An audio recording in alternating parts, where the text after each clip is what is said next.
Looking for the freshest wild salmon in Portland? Meet Kenai Redfish Company. They're a family-owned business based in Northeast Portland, and every summer, they head up to Alaska's Cook Inlet to sustainably fish for wild salmon.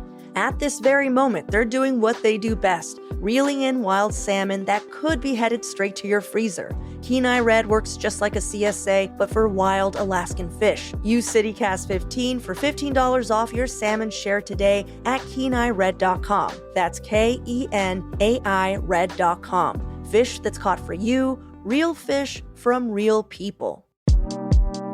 Biketown makes it easy to explore the city on an e-bike or a scooter. All you have to do is find the nearest available bike or scooter using the Biketown or Lyft app, scan the QR code on your set of wheels, and you're on your way. One beautiful waterfront ride is a 5-mile loop from the Steel Bridge to the Tillicum Crossing, the largest car-free bridge in the world. New riders can use CityCast25 for a free unlock. For more info, go to biketownpdx.com.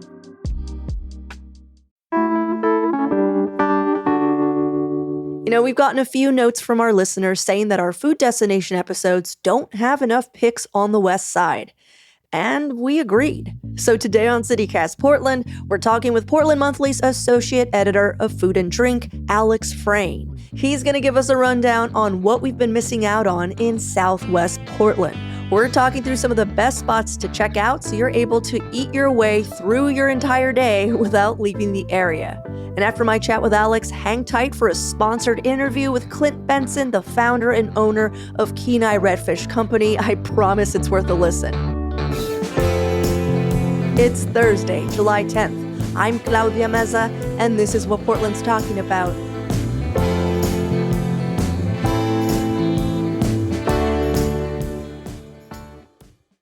Alex, I'm so glad you're here because I don't spend a lot of time in Southwest.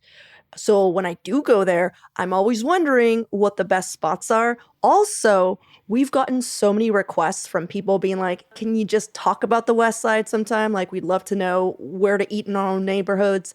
So I'm curious, what's your connection to Southwest? What makes you the expert here? I was brought on to talk about it. Really, the only thing that makes me an expert here is just the years of research that I've done for publications like Eater Portland, and of course now Portland Monthly, Thrillist. But, you know, I grew up in Portland. I grew up in Southeast Portland, and it was always sort of a kind of a lighthearted ribbing of the West Side throughout most of my life, right? Like, you know, the East Side is where all the cool restaurants are. The East Side is where all the cool shit goes down. For our spring issue, Brooke, my editor-in-chief at Portland Monthly, wrote a really heartfelt testament to the West Side, actually, and made me kind of reevaluate some of my own biases around it. If I am on the West Side, I tend to be more in the Northwest District. Same. And of course, like, there's, you know, a lot of conversations to be had around the way that even people who used to spend time in Southwest Portland, especially workers that were working in office buildings around downtown and the like, have not been going back nearly as much since 2020. We lost swaths of downtown. I don't think there's a single neighborhood in Portland that was affected by as many shutdowns as Southwest Portland was, as downtown Portland was. Yeah. A number of restaurants that catered to the venues downtown, especially, the Schnitz, but even the Crystal Ballroom, like a lot of those were affected, of course. And so there's still a lot of recovery to be made, which is happening. And there are still some destinations there, certainly. Well, let's walk through some of your recommendations as if we were eating our way through a day in Southwest Portland. So starting with a good place to grab coffee or some breakfast, like where are you sending me? Well, if you're going downtown on the weekend, because this place is only open on Saturdays and Sundays, starting at, I think, about 9 o'clock, and that's Jen's Pastries. And Jen's Pastries, just a really excellent local bakery. They specialize in, obviously, pastries, but also cakes. So they do custom cakes, which I know is not your question. But in the morning times, if you are going down there, if you're on the weekend, maybe you're stopping by the farmer's market, they have Portuguese muffins, which are kind of a larger, thicker version of an English muffin. And the other reason I suggest Jen's Pastries is that they are a commendable aspect of the community. They've been raising money lately for immigration defense funds and the like to try to protect some of our most vulnerable people. They've been, of course, receiving a certain amount of flack from that, from reactionaries, and they have been standing stalwart in their dedication to helping people. So much so that their pinned picture on Instagram is this cute little hand-sized cake that just says, "fuck ice." Yep, that was the post that attracted a whole bunch of attention from the wrong sorts. Beyond that, they're also just a really excellent bakery. Yeah. And again, it's a good place to go for your birthday cake or celebratory cakes. But since they are only open on weekends, you want to be downtown Saturday or Sunday if you're actually stopping in to pick some of their beautiful pastries up. Yeah, they look good. And bolos are, I believe, the Bolo. Portuguese. Yeah, bolo, Yes, right? that's exactly right. Delicious. Yeah, not to be confused with the Western style tie, nor the weapon/trap. What's a savory option if I don't feel like a pastry? Well, what if you just want like a full-on breakfast? Yeah. Then, of course, the legendary Mother's. It's been open for, gosh, a really long time. I'm not sure how long Leisha Schroeder's Mother's has been opened downtown, but it is an iconic piece of Portland brunch and breakfast culture. Given the name, it's maybe no surprise that it's, one of the most wildly popular spots for Mother's Day. It's already a very busy holiday for restaurants. And Mother's boasts a pretty large menu, all sorts of classics, but done up with a little bit of extra zhuzh and a little bit extra twist to them. Elegant, old school dining room, good for a really quick breakfast or also like a more lengthy affair with family. Classic spot. I feel like it's been open, since the 90s or something. I think so. I believe so. And they closed for a little bit. Yes. Or moved. Yeah, I think it closed down in 2019 because I remember that was a big deal. People were really sad about that. That's right. And then it opened up in again. its new space. It's in a hotel now, right? Like in a yeah, hotel space? I believe so. I've eaten there a few times since they reopened. I went to the reopening party and it was very, very busy. It was a lot of fun, but because we were all being served at once for this big friends, family, and media breakfast, or actually I think it was a dinner that evening. And because it was taking a while to get the food out, right, because they were serving everybody at once and they were, brand new kitchen, brand new space, they were taking a long time for us to get our food, but because the service was so attentive, they were not taking as long to get our rounds of drinks that we were ordering. Oh, you guys were trapped. So by the time we got to dinner, we were all like, everyone was being really nice. It wasn't like they were making a mistake or anything. It was just the format of the evening was a little off. The point is but by the time we got our entrees, we were a little toasty. Yeah. Well, it's in the Embassy Suites. That's what it is. That's right. That's in the Embassy Suite. Yeah, Hilton Hotel downtown, Southwest. This is not the last time we're going to be talking about hotels. Okay. Well, we're going to be hanging out in Southwest, Exactly. so I imagine so. Well, now how about somewhere I could stop to get lunch? What would you recommend? So these days, I feel like the city used to have a ton of restaurants downtown for lunch, and they still have a number of them. I would say that the bulk of Southwest Portland and downtown Portland's lunch scene is at food cart pods. Obviously, we don't have the Alder Street cart pods anymore, but we have a number of other pods, including the Midtown Beer Garden, which has some really excellent options there. Basically, everything there is killer. And my personal favorite is Stretch the Noodle, which is Chinese noodle food cart. They do hand-cut and hand-stretched noodles right there in the name. You can get some stir fries and some other dishes, but the primary focus there is their noodles, whether they're hand-pulled or not. I think the hand-pulled ones are all wheat noodles, but they also offer these rice noodle dishes. And one of my favorite things to eat for lunch anywhere really is just like a big bowl of like chili oil noodles with maybe some proteins and vegetables. And that's exactly what they do. So Stretch the Noodle. I feel like, isn't Duck House in that area? Duck House was absolutely on my short list for this conversation. Duck House is a little further south, so it's closer to Portland State, whereas the Midtown Beer Garden is on Harvey Milk. So up towards Burnside a bit. Just speaking of Chinese food, I just wanted to shout out Duck House because it's one of my faves. Duck House rules. It's very, very good. Yes. Yeah. Well, what's another spot that you would recommend? How about Som Tum Thai? So obviously Portland has just a plethora of Thai restaurants. We're absolutely rife with Thai restaurants. Most of which, like I would say, your cheesiest neighborhood Thai restaurant that's been there for 40 years is still going to put out really solid food, and then it just gets up from there, right? It just keeps going up. Like we have some of the best Thai in the country, and we just have so much of it. And I just wanted to highlight one in particular, which is Som Tum Thai. Now, a lot of Portlanders are more familiar with kind of like middle and southern Thailand, so you have these really well-known dishes like pad thai, pad khee mao, all those things, which we could get into a whole conversation around the way that the Thai government actually helped build this Thai menu that's prolific throughout the United States. I've read a little bit about that, and it's really interesting. It's really interesting, which is not in any way to say that any of that's inauthentic to the experience for Thai restaurants. But the point is that Som Tum is Isan Thai specifically, which is northeastern Thailand. It's going to be one of those places where if you are sensitive to heat, you should not order anything above mild. If you are ordering something medium or hotter, it's verging on incendiary. The other thing that Som Tam Thai specializes in is papaya salad. So that's a pretty common item you'll see on Thai restaurants across Portland is papaya salad. Maybe they'll have like 1 or 2 variations on it. I believe Som Tam Thai has close to a dozen, maybe 10 different papaya salads. Absolutely. I've never seen that. And I've some seen of maybe them- one. Yeah. I've never seen even 2. And then maybe in that one, you could throw in some shrimp and like you're being crazy, you know? Right, which they have stuff with shrimp. They have stuff with these house-made pork sausage and I think like hard-boiled eggs, like all sorts of different accoutrements. So, if you want to go in there for lunch, a really solid bet is just to get one of their papaya salads, especially one of the ones that has, meat or tofu or whatever on it is going to be a full meal, especially at lunchtime. Really great. But again, awesome. Just for those sensitive to heat, watch yourself. Yeah. You have another spot that you recommended, a French Nordic restaurant. Yeah, that's Maurice. Maurice has been around for, I think it's going on 20 years, at least like Wow. more than a decade, I think somewhere around 15 or so. And that's pretty close to Pal's Bookstore and the Sizzle Pie over there. It's this tiny little restaurant that specializes, like you said, in French and Nordic foods. It's the sort of place you'd want to go if you're headed out of town for a picnic. It's the perfect restaurant for that.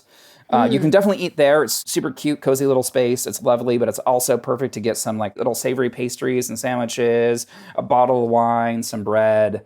They have oysters too. They have oysters, absolutely. Yes. So you can definitely eat there, and it's lovely. Little quiche, yeah. Quiche is the big thing. That's right. Thank you. It's just as bright, cheerful.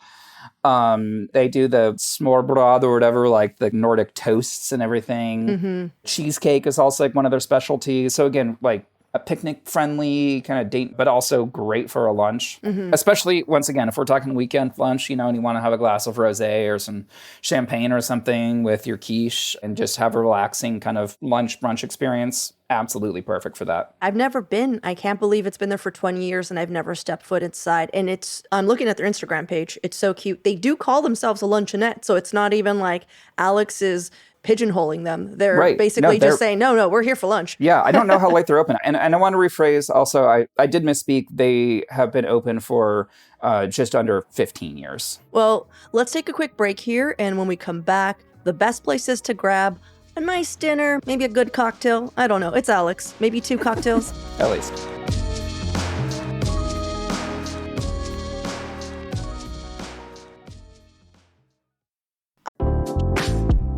Freelancing or running your own business can feel like freedom and a trap all at once. Grinding day in and day out with no benefits, no savings for retirement, no safety nets, and let's not even talk about what's happening with the tax side of things. That's why Guilds with Benefits was created by freelancers to flip the script, because safety should not mean giving up on your dreams. Guilds with Benefits allows qualified freelancers and small business owners to join their payroll as W-2s while still keeping their independence. Guild members get great medical, dental, and vision insurance, automated tax deductions and compliance, paid time off, 401k with a 3% match, financial security, and so much more. If you're earning over $60,000 a year and are tired of doing it alone, visit guildswithbenefits.com so you can get back to doing the things you love.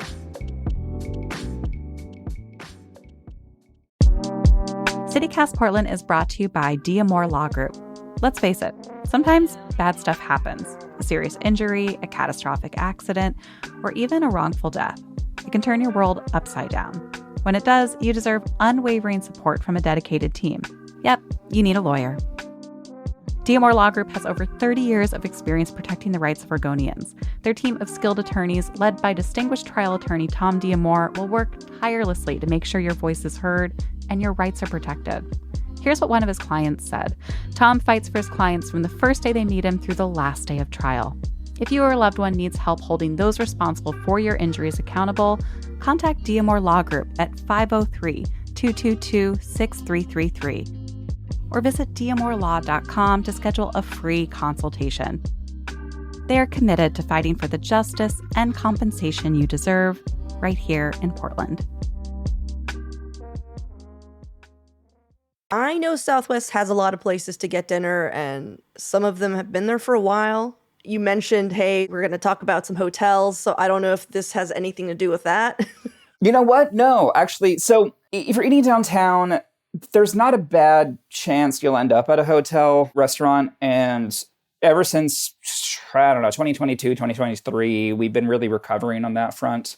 We did lose some old favorites, but there's some really nice restaurants in hotels now, downtown. Like Bullard is really excellent. We'll kind of get to that a little bit later. Yeah, But I've been to Bullard. yeah, Bullard's great. yeah. But there's some really nice hotel. I would say that it's always kind of like a safe bet. Like a lot of the spots may not get as much notoriety, but they're still going to be reliable. But even still, if I'm getting dinner downtown, I'm probably not actually going to a hotel restaurant. Okay.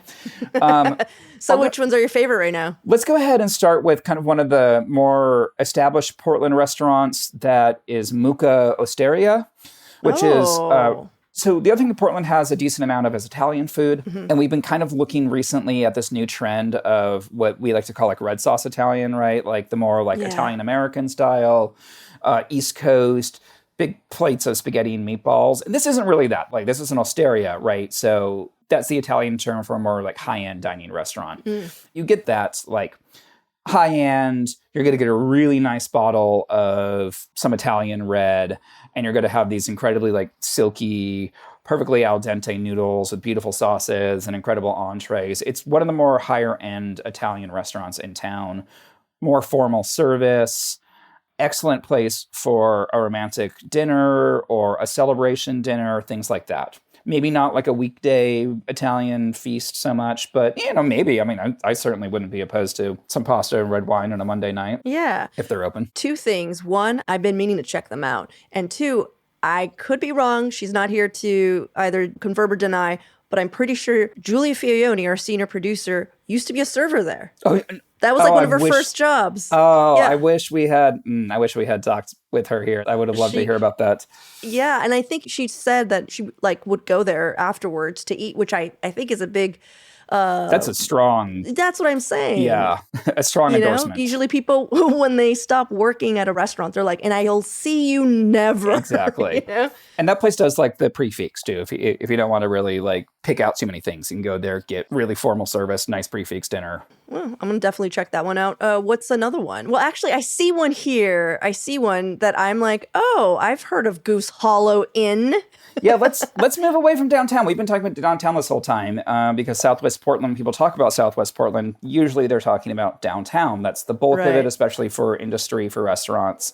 But there's Goose Hollow, which is, just to the west of that, which is kind of a weird neighborhood because it has like this big central space of buildings where nothing's really there. And then you have like Lincoln High School on one side, and you have like Burnside, and there's some theaters, and there's the Goose Hollow Inn. And the Goose Hollow Inn is not like Mucca Osteria, right? This is not a formal setting. I don't think they have servers. It's a bar. It's a bar. Yeah. It's a tavern. It's straight up a tavern. Huge wraparound patio. And they're famous for a couple things. One, they're famous for how long they've been open. They've been open at least since the 80s, I believe since the 70s. They're famous for their Reuben. Although I do think they probably have some competition on that level these days just because we have so many of these like cool like butcher shop, sandwich shops in Portland now and everything. But they still make a very good Reuben, and they also have like a vegetarian and a turkey version of it.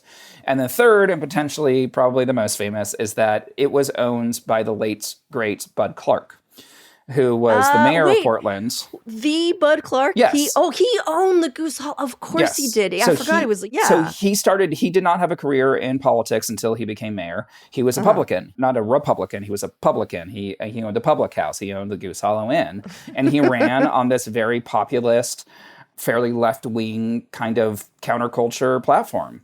And, is still to this day one of the most celebrated mayors in Portland history. He really established a lot of kind of Portland's identity. He passed away just a few years ago now. He lived a very long life, was still involved. I believe his family still owns the Goose Hollow Inn, if I'm not mistaken. That is so cool. So it's just this really iconic piece of Portland history that also happens to still be a really killer pub. And, he was such an icon. And also, in my opinion, a fashion icon with his bow ties and his curly mustache. So... if you don't know, Alex right now is sporting a pretty curly mustache and himself. I do know how to tie a bow tie. And for those who are just like, Bud Clark, what? There's a very famous poster of him exposing himself to art, and it just looks like he's kind of like a flasher. Flashing a statue. Yeah. And that was our mayor. Yeah. What's, you have one last pick here. Tasty Corner. Yeah, so I don't think I've ever been there or even Yeah, heard so of you were it. talking about Duck House, and for years, if you wanted to get really good Chinese food in Portland, you pretty much had to go to Beaverton for it. But in recent years, places like Duck House have opened. I think this is 2021, I believe, Tasty Corner opened, and it's specifically Szechuan food. Yeah. So you're looking at stuff like mapo bean curd they have there, which is ridiculous. It's got, I don't know, at least a gallon of chili oil per order. Everything is just like, clearly I'm kind of outing myself as like a spice fiend with this list that I've been giving you, because it's a hot restaurant. You can definitely find like some dumplings and things like that. They're going to be less incendiary. A really nice green bean dish as a side, things like that. But for the most part, you're going there because you want to get your sinuses blown out. Yeah, you want to get your face blasted off. Exactly. I love Szechuan food. It's my favorite. I love my tongue being numb. Yes, that will happen People here. don't like that, and I love it. I think it's a really funny experience. I love that experience. If anything, I'm just like, great, now I can eat more chili. Yeah. Well, before we wrap up, how about a couple of spots for a post-dinner cocktail or just like a post-dinner, amuse-bouche? An amuse-bouche. I'm going to stick to the drink side of things for this one. So we mentioned the Woodlark Hotel in Bullard a bit ago. I will say this is going to sound, I might upset some people here, but I don't think there's a lot of good cocktail bars in Southwest Portland anymore. My favorite one ever closed in 2020 during the height of the protests and the pandemic. That was Shift Drinks. If I was drinking downtown, I was at Shift Drinks. That's gone now. Again, all these hotel bars are totally going to know how to make you a decent drink. You can probably find some really good stuff down there. If you want to get an Aperol Spritz for happy hour or espresso martini to end your night, every hotel bar in downtown Portland should be able to pull that off. But the one in particular that I love is Abigail Hall, the partner to Bullard. Just really elegant space. It's often been referred to as like a very feminine bar, which they've love leaned that you into. said that. Yeah, I have a story for you about that. I want you to finish talking about Abigail. Whatever you're about to say is probably more interesting than my review of it. All I'm going to say is really solid drink menu, also good food. Just everything about it's really dialed in, really elegant, and kind of posh and fun. Yeah, it's really nice inside. It feels like really fancy English ladies, but like cool. Yes, that's a perfect way to put it. Right. Yeah. Like intentional again. Like they're doing that to be kind of almost not like tongue in cheek, but like fun with this old lady vibes in a good way. Yeah. It's because it's classic. It's elevated. I love it. I love it so much. But it's also like got a little bit of sex appeal too. You know what I mean? It's a very sexy bar for sure. It's a sexy bar on top of that. Yeah. It's the cougar of the bars. Oh my God. We can cut that if need be. Alex, no. That is the perfect description. If you want to go and get seduced by an older woman bar, you go to Abigail's. Yes. And there's always an older woman there, and she's pretty hot. I said it. She's pretty hot. She's probably visiting from out of town too. That's true. Here's the deal. So Bullard Tavern, the more complete restaurant, full service restaurant. So the way you get to Bullard is you go in, it's a corner lot, you see it, you go into the left, there's windows everywhere. Yeah, you hook a left. But if you want to go to Abigail's, it's a little harder, it's a little sneaky. You have to go past the receptionist, which feels weird. Like if you're not actually staying at the hotel, it feels like you're kind of breaking in.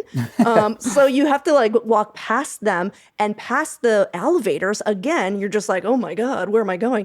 And then in this little corner, then you go into this beautiful little bar. Here's the thing, is that we went to Bullard and I was just like, I guess this is Abigail when I was looking for Abigail. Oh. And I sat down and they put in some water. They were very sweet. And then I just was like, wait, is Abigail? And they're just like, you're looking for Abigail? And I was like, yeah. And then they took the waters and I was like, I'm so sorry. And they said, it happens all the time. And they just sadly took the water. They just took the water, just dumped it on themselves. You know what I mean? It was just this young... And again, like a young, attractive bartender. And I was like, I'm sorry, looking for the cougar. You're looking for the cougar. I gotta go. And Bullard is also very good, kind of like a Texan meets Portland restaurant, but it doesn't quite have the same... Je ne sais quoi. Yeah, exactly. Is there another spot you would suggest? You know what? Southwest? How about if you're downtown and you finish dinner and you're looking just to have fun and you're not wanting to drink a fancy cocktail in a bar, why not Kelly's Olympian? It's as classic as it gets. Just get in there. They still have all the motorcycles in there. It's a venue. They've got like some heavy metal or punk rock or dungeon synth band playing in the corner while you're knocking back. Although it's funny, while I was researching this, I was like, okay, so our first conversation was all about what defines a dive bar. And in the past, I've considered Kelly's to be a dive bar, and I absolutely no longer do. And just to solidify that, when I was looking at it today, I was like, okay, you definitely can't be a dive bar if your cocktail menu has an entire section of $15 drinks. Yeah.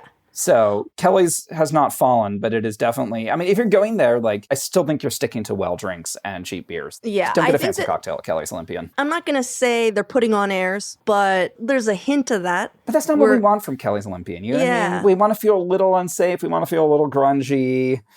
It used to feel like at any point, and we're talking like 15 years ago, you go into Kelly's Olympian and you're like, I might get punched in the face. Right, yeah. And, or I might drink too much and punch someone in the face. Yeah. And then we're going to drink another beer together. Now it feels more just like a dad can hang out here. Yeah, which is probably because the people who went there 15 years ago are now dads. And there are we still go. going there. So, and then they're like, hey, they have money. You want to pay $15 for the same fucking drink I sold you 15 years ago? I think that's what's happening. But it's still a great, still a great old school Portland bar. So what I'm getting at, right, is that if I am going to be going out for drinks or something like that, I'm probably leaving downtown.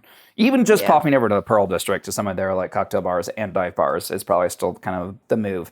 Now, had we talked a few years ago and we were talking about Southwest Portland, I might have suggested Mary's, Portland's oldest strip club that has been open for 80 plus years or so, but that moved a block away, which disqualifies it from South Portland because it moved across Burnside. It is now technically in Northwest Portland. Sorry, Mary's. I love when Mary's was connected to that the Mexican cash only Mexican place. It was the only bean and cheese burrito I could get post 10 p.m. Yep, that was an icon. And that was also the restaurant for Bailey's Tap Room across the alley, which was one of the best damn beer bars in the entire city, which was also a pandemic loss, unfortunately. Oh, what was that called? That was such a great... I want to know. Yeah. Anyone listening, I know any old Portlander, you know what we're talking about. And this was the experience is you go in, of course you don't have cash. You'd have to go into Mary's to get to the cash, ATM machine. So you go in really awkwardly while there's someone dancing. You feel like an asshole because you're just going in there to get cash and you're not tipping them out. And then you're just like, oh, sorry, I'm just going to go get a burrito. Many years ago, I had some friends. We were at Bailey's Tap Room, and then we were at this Mexican restaurant, which name continues to evade us. And one of my friends was this very nice Quaker Midwestern boy. And we were standing in line waiting for our food. And he asked me where the bathroom was. And I told him where it was, which was, through this one door and to the left, down a hallway into the bathroom. And then I told him, have a good time. And he was like, kind of looked at me all curiously, like, what the hell are you talking about? Oh, you didn't tell him? No, of course not. No. So he walks back through the first door and immediately comes back in and it's just like flushed. And he's swearing at me. Because, if you even wanted to use the bathroom for the restaurant, you had to go through the strip club. Was it Santeria? I think it was Santeria. It was Santeria. I think that's what it was. Nicely done. Thank Excellent. you. Yeah. R.I.P. Santeria, Southwest Portland. That whole block right there, that little alleyway was such a cool, It really was.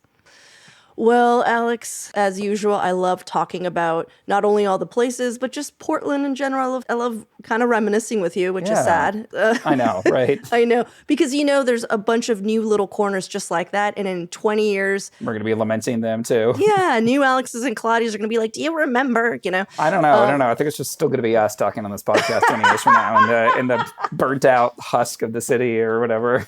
It's just you and I it's gonna be tall boys on a curb somewhere. There's no one going to be listening. There's no longer any service to anyone in the wastelands. So, well, this sounds like an earthquake sort of scenario. And I will be giving you a haircut. All right. Well, thank you. Thank you for having me on to talk about downtown Portland. Sorry. Well, Alex, thank you so much for being on the show. Absolutely.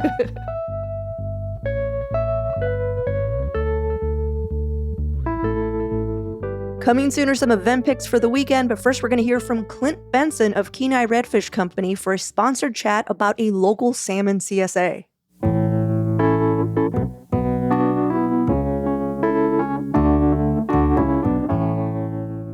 Hey Hey, Claudia here with Clint Benson, the founder of Kenai Red Fish Company. Clint, thanks for hanging out with me. How's it going? Oh, it's going great. Thanks, Claudia. For those of the listeners who have not heard our ad talking about your company, can you just tell them a little bit about Kenai Red Fish and like what you guys are all about? Yeah, you bet. Kenai Red is the name of the wild Alaskan sockeye coming into the Cook Inlet. In this case, it's going up the Kenai River. So some folks think it's a Kenai and ask what a redfish is. So we put a hyphen between the Kenai and the red in order to kind of link those two together. I wondered why. I was like, what is this dash for?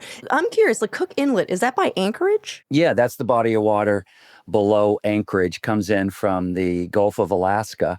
But they're all out there doing their thing for 2, 3, 4 years after they've been in the fresh water in the rivers. And then they work their way out to the ocean, do mysterious things out there because no one really understands what happens once they're there. And then they come back. Well, I want you to know that I've seen The Little Mermaid, so I'm pretty sure I know what they do. They go out and they start a Caribbean jazz band. Yep, that's it. And they hang out with Moana every once in a while. Yeah, they do. They put out some great tunes. So let's talk about this really interesting model, which is a salmon share. People have heard of CSA shares. They know, like, hey, if I sign up, I'll get turnips and whatnot throughout the season. But you guys have focused on Portland households and salmon specifically. Can you explain how this works? Because also the fact that you're based out of Northeast Portland and fishing in Alaska, it's so interesting. Like, I wouldn't have guessed that we would have something that local. Yeah, we think of a salmon share as your personal portion of our wild Alaskan salmon catch. And we fillet and flash freeze the fish within hours of the catch to lock in the freshness. Then we distribute it directly to our community in the fall. So it's a simple, reliable way to keep your freezer stocked with the healthiest protein on the planet, while caught, never farmed, and fully traceable back to our boats. Right. How can someone, let's say like me, how can I order a share? Like, I don't really have a huge freezer. How does that work out? Yeah, it's a great question. And so what we've learned over time is a traditional share is buying it in bulk. And on the website are a number of different share options. And so for those who have a big chest freezer at home, they can buy it in bulk. And there's a 10-pound minimum, and the bulk share is going to be the best price because it'll be delivered once or twice a year. But we've also added an alternative to where a person or a family, a household, can purchase it on a monthly basis, have as little as 3 pounds ready for them with their name on it each month or every other month. And one of the things we have on our website is a fish calculator. So you can go into the calculator and you can put in how often are you eating salmon, and then it will give you a guideline for how much in total you would be looking for. And then you can decide, again, what path, the monthly or what we call bi-monthly. That's awesome. We're up there today catching the fish. Our season started about a week and a half ago. And so we process it by hand at our facility in Ninilchik, Alaska. By hand is very rare.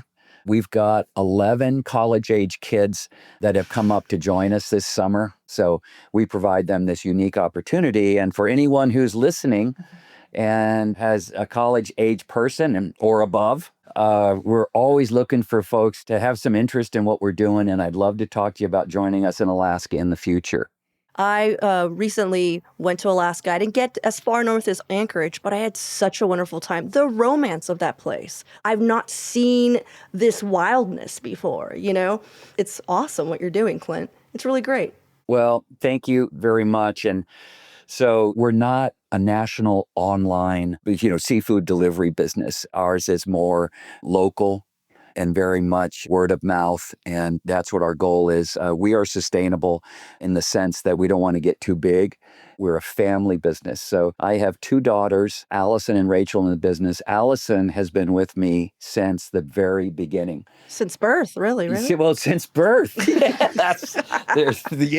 that. She's been in the business side of Kenai Red since the beginning of Kenai Red at a time when we both had to have other jobs. Our business was only seasonal. And we've now been fortunate enough to have a community that supported us through the shares, through the farmers markets, through events that we do in collaboration with CSAs and local wineries. So when you buy from us, we offer salmon, but we also have halibut, we have cod, we've got side striped shrimp, wild Alaskan shrimp. We have an award-winning cold smoke lox, which is amazing. And then we have a hot smoke spread. Ooh, cool. Well, you can check all that out at KenaiRed.com to learn more, to sign up for some shares. CityCast 15 is going to get you $15 off. We're going to have all of that in our show notes as well, so you're just a click away. Clint, thank you so much for taking the time and coming on and telling us more about your business. And everyone, thank you for listening. Thank you very much. Pura vida. Isn't that Costa Rica? No, yeah, it comes from Costa Rica, but I think it's universal. And now for some events happening this week. Every Thursday on the show, we like to bring you a few recommendations to help you plan your weekend. And here's what we got. More West Side picks. Figured if you're out there eating, you might as well go catch Guardians of the Galaxy at 7:30 p.m. for free outside at the Elizabeth Carruthers Park in Portland's South Waterfront. And East Portland Summer Arts Festival is hosting 2 free outdoor performances this weekend at Ventura Park in the Hazelwood neighborhood, both starting at 6 p.m. On Saturday, it's Edna Vasquez's dynamic musical journey exploring the worlds of mariachi and rock. And on Sunday, it's Portland Taiko and Friends sharing a powerful evening of drums, dance, and musical storytelling. Also on Saturday night, OMSI is teaming up with Rose City Astronomers and Oregon Parks and Recreation to host a free night of sky watching at Stubb Stewart State Park. Park rangers are also providing guided night hikes during the Star Party. Again, all of this is free, but parking is $10. And that's just a few things happening this weekend. There's so much more going on. For even more local events and news, sign up for our daily newsletter, Hey Portland, or check out more of our event picks at portland.citycast.fm/events. We'll throw both links in the show notes.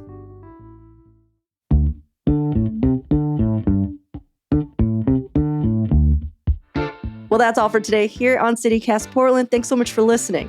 We'll be back tomorrow morning with more from around the city. Until then, see you at Slim's.